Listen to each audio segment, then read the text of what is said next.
All right, you like gators? We like gators, and I'm not talking about football. I'm not talking about the Florida Gators of the SEC. I'm talking about the gators here in Kissimmee, Florida. Yeah, those gators. They're right out here in the Everglades, the swamplands. And today, we're going to go out and see them. This is Emma's probably most exciting part of her tour today. She's a little scared, doesn't want to touch an alligator, but that's okay, you don't have to. But you're going to see them out there on the ride. Okay, this is the Boggy Creek Airboat Rides headquarters, the docking area. They've got, looks like they have 1 or 2 in maintenance right now, but they've got another 2 or 3 out on the Everglades, also known as the swamps. Lots of alligators out here. It was recommended to not go in the water. And you know something, it's pretty brown, pretty murky looking water. Not sure I'd want to do that anyway. But we're looking forward to this, our first time in the Everglades. And before it gets too hot, if we're lucky, we should see some alligators out looking for food. And here's the first real alligator Emma's ever seen. It's pretty mellow here. He was moving around a few minutes ago. But you notice they have his bill taped up so we can hold him later. But he'll be coming out. 100 pounds biting pressure per square inch, which is more than enough to take off some fingers already. He's got 82 teeth. They're born with 82 and they also die with 82. The reason they will always have the same amount of teeth all throughout their life is the fact that their teeth are hollow on the inside. He has anywhere from 5 to 20 stacked up underneath each tooth, so if whatever falls or breaks off, he's got one right there to take its place. Now his biting pressure increases as he gets larger and larger. By the time he's fully grown, he'll be biting with over 3,800 pounds biting pressure per square inch. To put that into perspective, if he could fit his mouth around a car, that would be more than enough pressure to crush it. Okay, we're on the 11:15 cruise, a little less than 10 minutes before we go. But isn't this a great looking rig? I mean, this looks to me like it's an engine that would power a car, probably even a Miata. Uncle Jude, what do you think? David, Captain Dave. Captain David, tell me about this rig. This is pretty cool. This looks like a car engine. It is a car engine. It's a 454 big block Chevrolet engine with a Holley 4-barrel carburetor. How old are you, young lady? Emma. How old is she? She's 6. She got to wear a life jacket? Life jacket. Life jacket. Life jacket. How many 6 and under the life? Everybody's good? 6. Yeah. Let's wait to buckle until we're on because it gets kind of hot. Tell me, how fast does the thing go, and is it hard to cruise around the swamps out here? If the wind's blowing, you got to really pay attention to what you're doing because this is run by wind, and so the wind's going to make a difference too. Like flying an airplane, you'll skid from one way, so you got to know where you're going before you get there. But once you get the feel of it and know how to do it, it's okay. So how fast does it go? It'll run about 40, 45. Okay, we're heading into the headwaters of the Everglades. Whoops, listen to that engine.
there, about 100 yards.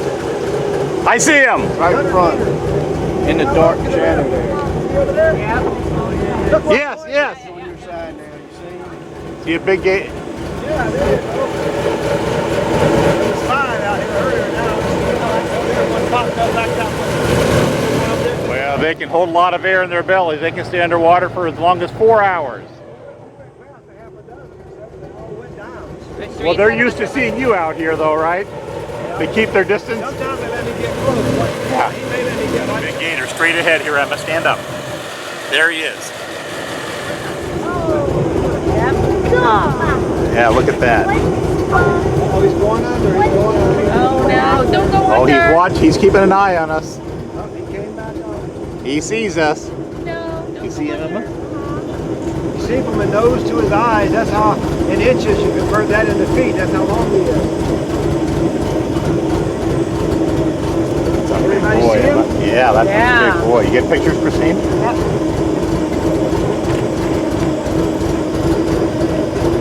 Oh, yeah. How long do you think he is by the nose to the eyes, in inches? Can you tell how long you might be? I got a measuring tape. You want to go over? Yeah, it looks pretty shallow. I'll walk over there. Look at that, Say Emma. he's about 11. Oh, There he he's going goes. down. He Oh, went he's down. the lake. Well, the average is about 10 to 15 feet. He's in about 6 feet of water. That's all he is. So this lake is about 15 feet deep. That alligator we just saw is in about 6 feet of water. Right there, that's where he He's going down. We can see his bubbles from here too. He looks like a big boy too. He's just looking for fish. Emma thinks he's following the boat.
Yeah. Back at home base fish camp. Fantastic ride. Highly recommend you do this if you come out to Florida. We saw a big mama and we saw a baby. Pretty amazing out here. By the time he's fully grown, he'll be biting with over 3,800 pounds biting pressure per square inch, making him and other crocodilians the strongest biting animals on the planet. Now the reason we have him out here, I want to see if anybody'd like to hold him. Now, if you guys are interested, it is $5 per person. Cool thing is, part of the proceeds right now are going towards the endangered Indian gharial, which is a relative of the What alligator. are the wild ones like? Totally different. Yeah. Look at that. Yeah, wild gators like to stay away from people as much as possible. Yeah. All right, so it'll come to $5.35.